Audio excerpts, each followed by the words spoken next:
He asked why I dressed up for a girls' night. I joked in case I meet someone better. He locked me out. Yeah, that's how it went down. And honestly, I still don't understand why he reacted so dramatically. I mean, it was clearly a joke. I'm Jada, 27, and I've been with Connor for 5 years, married for 3. He used to laugh at my sarcastic comments, but lately everything I say seems to set him off. That night changed everything between us, and I'm still trying to figure out how a stupid little joke spiraled into the mess we're in now. I spent almost 2 hours getting ready that Friday night. New outfit, full makeup, hair curled perfectly, the works. When I walked into our living room, Connor looked up from his workbench where he was sketching designs for a custom dining table. His eyebrows shot up immediately. Wow, you look really dressed up for just hanging out with Tiffany and Rachel, he said, setting down his pencil. I did a little twirl, feeling pretty good about myself. Thanks, I wanted to feel nice for once. Been a while since I've put in this much effort.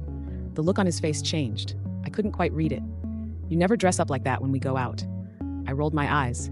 Because we go to the same 3 restaurants and you're always in a rush to get home to work on your projects. Between us, I was thinking how pathetic our date nights had become compared to my friends' Instagram-worthy evenings with their husbands. Connor stood up, crossing his arms.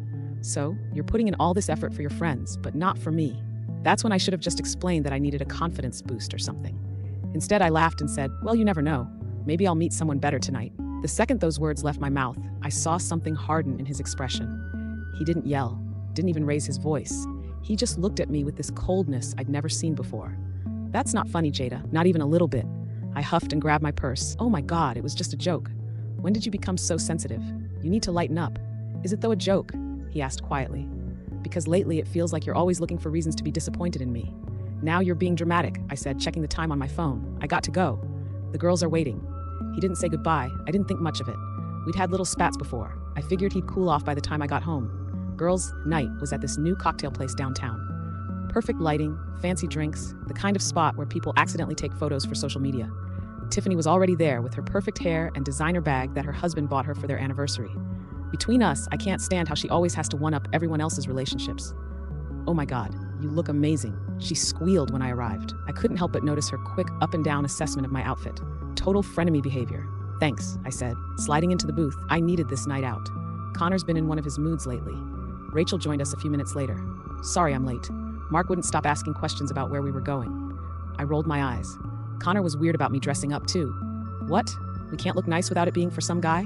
But the truth was, I did enjoy the looks I got from guys at the bar. One in particular kept glancing over, and I didn't exactly discourage it. I would never cheat on Connor, but there's nothing wrong with a little harmless flirtation, right? It feels good to be desired, especially when your husband spends more time with wood and power tools than with you. After a few drinks, Rachel started venting about Mark's family. His mom called me yesterday asking why we haven't had kids yet. Like it's any of her business. At least Mark has a real career, I said without thinking. Connor's still trying to make his furniture business work. Do you know what Megan's husband got her for their anniversary? A trip to Cabo. You know what Connor got me? A handmade jewelry box. Like thanks for the reminder that we can't afford real gifts. When I got home around 1 a.m., my key wouldn't work in the door. I tried again, thinking I was just too tipsy to get it right. Nothing. I knocked softly at first, then harder. Connor, can you open the door? My key isn't working. Silence. I called his phone, straight to voicemail. I texted. No response. That's when I noticed the small lockbox mounted by the door, the kind realtors use. I'd never seen it before. There was a note taped to it with a simple code written on it. I punched in the numbers and inside was my house key. He had changed the locks and left me a way in, but made sure I knew I wasn't welcome. When I finally got inside, the house was dark. Connor's side of the closet was half empty. A note on the kitchen counter simply said, "Staying at a hotel. We need to talk about what you really want." I stood there stunned, still in my going out clothes, makeup slightly smudged, holding the note in my shaking hand. How did a stupid joke turn into this? And why did I have this sinking feeling that it wasn't just about the joke at all? I spent the night alternating between angry texts and desperate voicemails. First, I was furious. Who changes the locks on their wife? Then I was pleading, "Baby, please come home. We need to talk." By morning, with no response, I was seething. I pulled out my emergency cash stash from behind the bathroom vent, $600 that Connor had no idea about, and booked myself a spa day. If he wanted to act childish, I could play that game too. When he finally responded Sunday night, his text was infuriatingly calm. "I'll be home tomorrow after work. We need to talk." Talk about what? A stupid joke that he blew completely out of proportion. I spent the day cleaning obsessively, rehearsing all the ways I'd make him see how ridiculous he was being. By the time he walked through the door Monday evening, I had worked myself into a perfect storm of righteous indignation. "So you're back," I said, arms crossed, watching him set down his bag by the door. He looked different somehow, shoulders straighter, expression unreadable. "We need to talk about what happened," he said, not moving toward me for a hug or kiss like he normally would after time apart. What happened is you lost your mind over a joke and locked me out of my own house? I snapped. Do you know how embarrassing that was? What if someone had seen me? Connor's jaw tightened. A joke? Is that really what you think it was? Obviously. God, when did you become so sensitive? It wasn't the joke, Jada. It was what it revealed. He sat down on the edge of the couch, keeping distance between us. I've been thinking a lot about us lately, about how you talk about me to your friends, how you compare me to their husbands. My stomach dropped. How could he possibly know about that? Unless, have you been checking my phone, going through my messages? The thought that he'd invaded my privacy made my blood boil. I don't need to. Rachel's husband, Mark, told me everything. He looked up at me, his eyes cold. Apparently, you've been quite vocal about how disappointed you are in me and my fake career, about how you deserve better. I felt my face flush. Mark misunderstood. I was just venting. Everyone complains about their spouse sometimes. Do they joke about finding someone better while dressed up for a night out? Do they post photos deliberately showing other men checking them out? Wait, he'd seen that? I thought I'd blocked him from my stories. You're overreacting, I said, but my voice lacked conviction. It was just a stupid night out. I was letting off steam. This isn't just about Friday night. It's about a pattern, Jada. You've been undermining me for months, making little comments about my work, comparing our life to your friends, acting like I'm holding you back. I got a call last week, he continued, his voice steady, from a design firm in Seattle. They want to bring me on as lead furniture designer. It would mean moving, but it's the opportunity I've been working toward for years. My mouth went dry.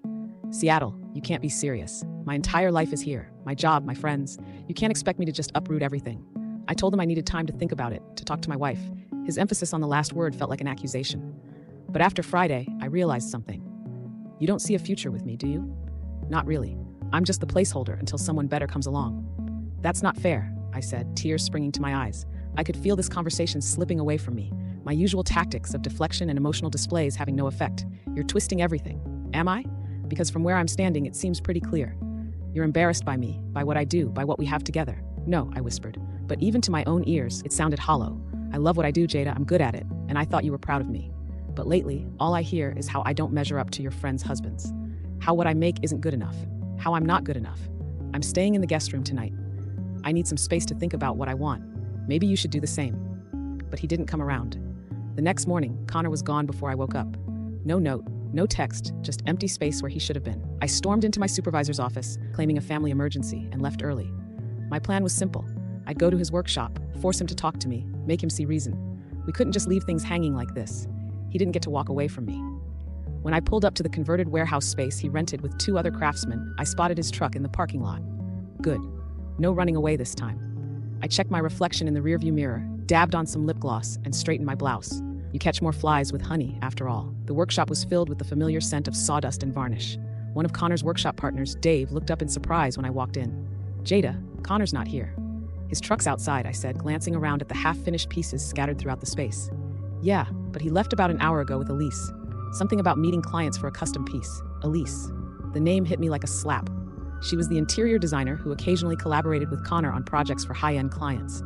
Tall, effortlessly elegant Elise, with her perfect taste and irritating habit of touching Connor's arm when she laughed at his jokes. Where did they go? I demanded, hearing the edge in my voice.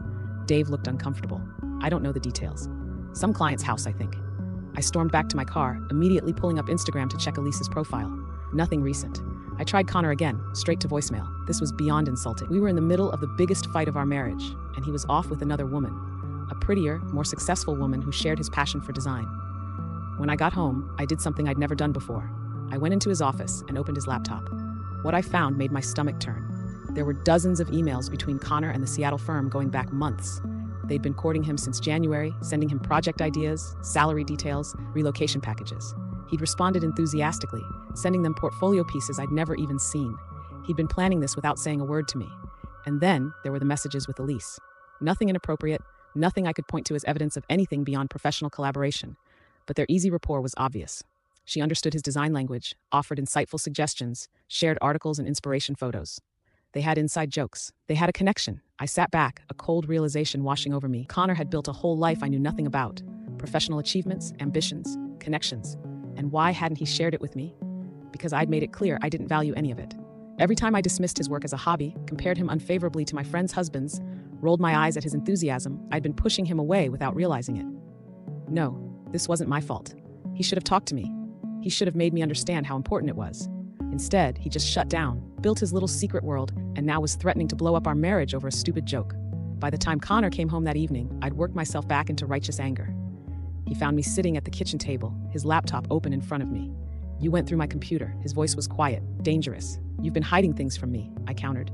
"Seattle. Elise, were you ever going to tell me, or were you just going to disappear one day? I tried telling you about Seattle last night, if you remember. As for Elise, she's a colleague, nothing more. A colleague you spend more time with than your wife. A colleague who gets to see the real you while I get the leftovers." Connor looked at me with something like pity. "You don't want the real me, Jada. You've made that perfectly clear. You want someone who makes more money, who has a real career, who can compete with your friends' husbands. That's not me. I'm taking the job in Seattle," he said quietly. "I signed the contract today." The world seemed to tilt beneath me. "What? Without even discussing it with me? What's there to discuss? You don't respect what I do. You're embarrassed by me. Why would you want to move across the country for something you don't even value? You can't just decide this on your own. We're married, are we? Because lately, it feels like we're just two people who happen to share an address." He ran a hand through his hair, looking suddenly tired. "I don't want to fight, Jada, but I need to do this for me. And what about me? What am I supposed to do? Just uproot my entire life? That's your decision. You can come with me," or the unspoken alternative hung between us like a physical presence. The weekend with my parents was excruciating.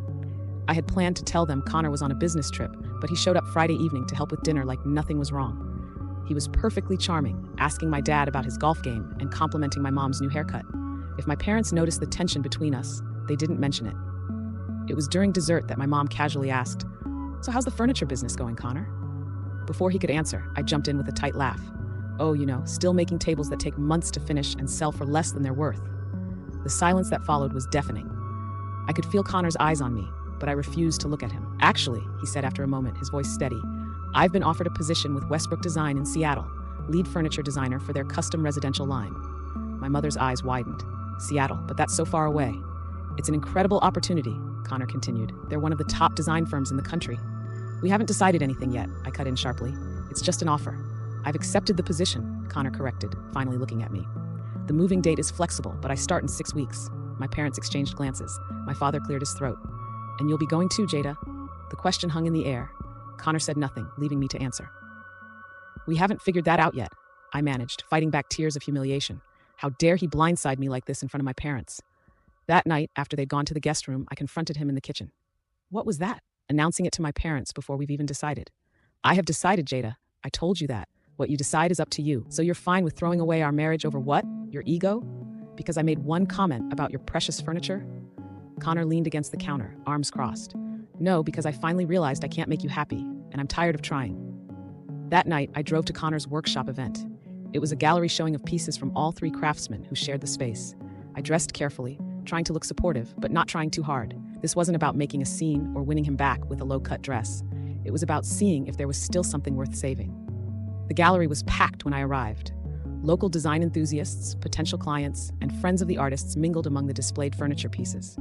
I spotted Connor immediately, deep in conversation with an older couple, examining one of his tables. And there, of course, was Elise, looking effortlessly elegant in a simple black dress, a portfolio clutched under her arm. She was pointing something out in one of Dave's chairs to a man in an expensive-looking suit, probably directing her rich clients toward pieces that would fit their perfect homes. I felt the familiar burn of resentment rising in my throat. My attention was caught by a small crowd gathered around what appeared to be the centerpiece of the show, a desk unlike anything I'd seen Connor make before.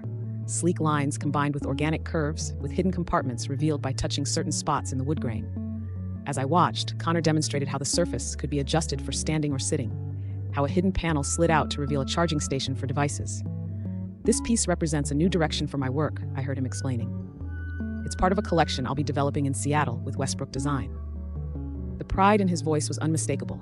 This wasn't just a job offer. It was recognition, validation of his talent and vision, something I had never really given him. I drove home alone, Connor's voice echoing in my head. I need someone who sees me. Had I ever really seen him? Or had I been too busy looking past him to what I thought I deserved? The next day, I found myself driving to the address listed on the Seattle design firm's website. Their local satellite office was housed in a converted industrial building downtown, all exposed brick and massive windows. The receptionist looked up when I entered. "Can I help you?"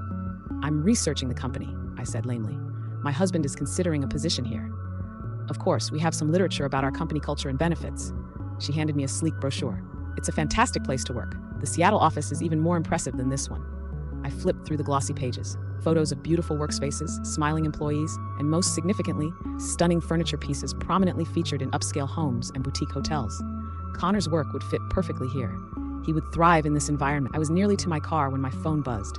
A text from my supervisor. Need to speak with you first thing tomorrow. Concerns about your performance this quarter. My stomach dropped. I'd been distracted lately, missing deadlines, phoning in presentations. I'd been so focused on my personal drama that I'd let my work slip. The irony wasn't lost on me. I'd criticized Connor's career while neglecting my own. Connor was in the kitchen, loosening his tie and pouring a glass of water when I returned home. He looked tired, but somehow lighter than he had in months, like he'd set down a heavy burden. Hey, I said softly, leaning against the doorframe. How was your dinner? Productive. The Millers want a complete bedroom set based on the gallery piece. He took a sip of water, watching me carefully. How was your day? Illuminating. I moved into the kitchen, keeping the island between us. I went to the Westbrook design office. His eyebrows shot up. You did? Why? I wanted to see it, to understand what you're moving toward. I traced a pattern on the countertop with my finger. It's impressive. Your work will fit right in. Thanks. He set his glass down. Jada, what are we doing here? Dancing around each other, making small talk like strangers. I don't know how to fix this, I admitted, the words catching in my throat. I don't know if it can be fixed. Maybe it can't. His voice was gentle but firm. Maybe we've grown in different directions. Connor, would it be completely crazy if I came to Seattle with you? His expression was guarded. Why would you want to do that? Your whole life is here. Because maybe my whole life needs to change. Maybe I need to stop comparing and start building something meaningful with you. I took a shaky breath. If you still want that. I don't know, Jada. I don't want you to come because you're afraid of being alone or because you think you should. I want you to come because you want to be with me, the real me, not some version you wish I could be. His words hit home. Had I ever loved the real Connor, or just the potential I thought he had to give me the life I thought I deserved? I need to think about that, I said honestly. Really think, not just react.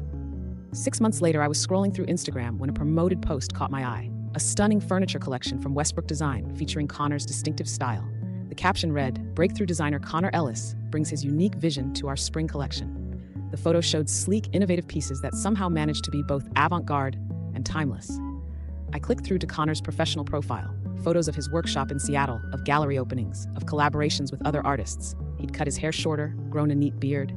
He looked happy, successful, exactly what I'd wanted for him, though I'd been too blind to see it. And there, in several of the photos, was Elise, standing close to him at events, looking at him with unmistakable admiration.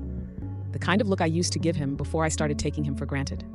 I closed the app and looked around my apartment, a sterile, soulless place with generic furniture from chain stores, nothing crafted with love or bearing the mark of its creator. I'd taken the competitor job, moved to a better neighborhood, bought all new things to create a perfect Instagram life, and I was completely, utterly alone. My so-called friends had drifted away once I was no longer part of a couple. Turns out they were more interested in having dinner with couples than supporting a friend through divorce. The job that had seemed so important was just a job, endless meetings and pointless reports. The salary that had seemed like the answer to everything barely compensated for how empty I felt. I had everything I thought I wanted and nothing that actually mattered. That night, I drafted an email to Connor. I stared at it for hours, rewriting it over and over before finally hitting send. It was simple in the end. Just a few lines congratulating him on his success, telling him I'd always known he was talented, even when I'd failed to show it, wishing him happiness. I didn't expect a response, but one came the next day, equally simple, thanking me for reaching out, hoping I was well, a professional courtesy between two people who used to share a life. 2 weeks later, a small package arrived at my apartment. Inside was a tiny wooden box, exquisitely crafted with my initials inlaid in the lid. No note, no explanation needed. One final gift from the man whose talent I had dismissed, whose love I had squandered. I placed it on my nightstand, a daily reminder of what happens when you're so busy looking for something better that you fail to appreciate what's right in front of you. A reminder too late to change anything, but perhaps not too late to help me become someone who could truly see others for who they are, not what they can give me. Because in the end, that joke about meeting someone better revealed an ugly truth. I had been the one who wasn't good enough, not Connor. And by the time I realized it, he had moved on to someone who could see him clearly, appreciate him fully, and love him for exactly who he was. I was left with nothing but regret and a small wooden box that held more craftsmanship and care than anything else in my carefully curated life. This story is over. But the next one will leave you speechless. Subscribe now.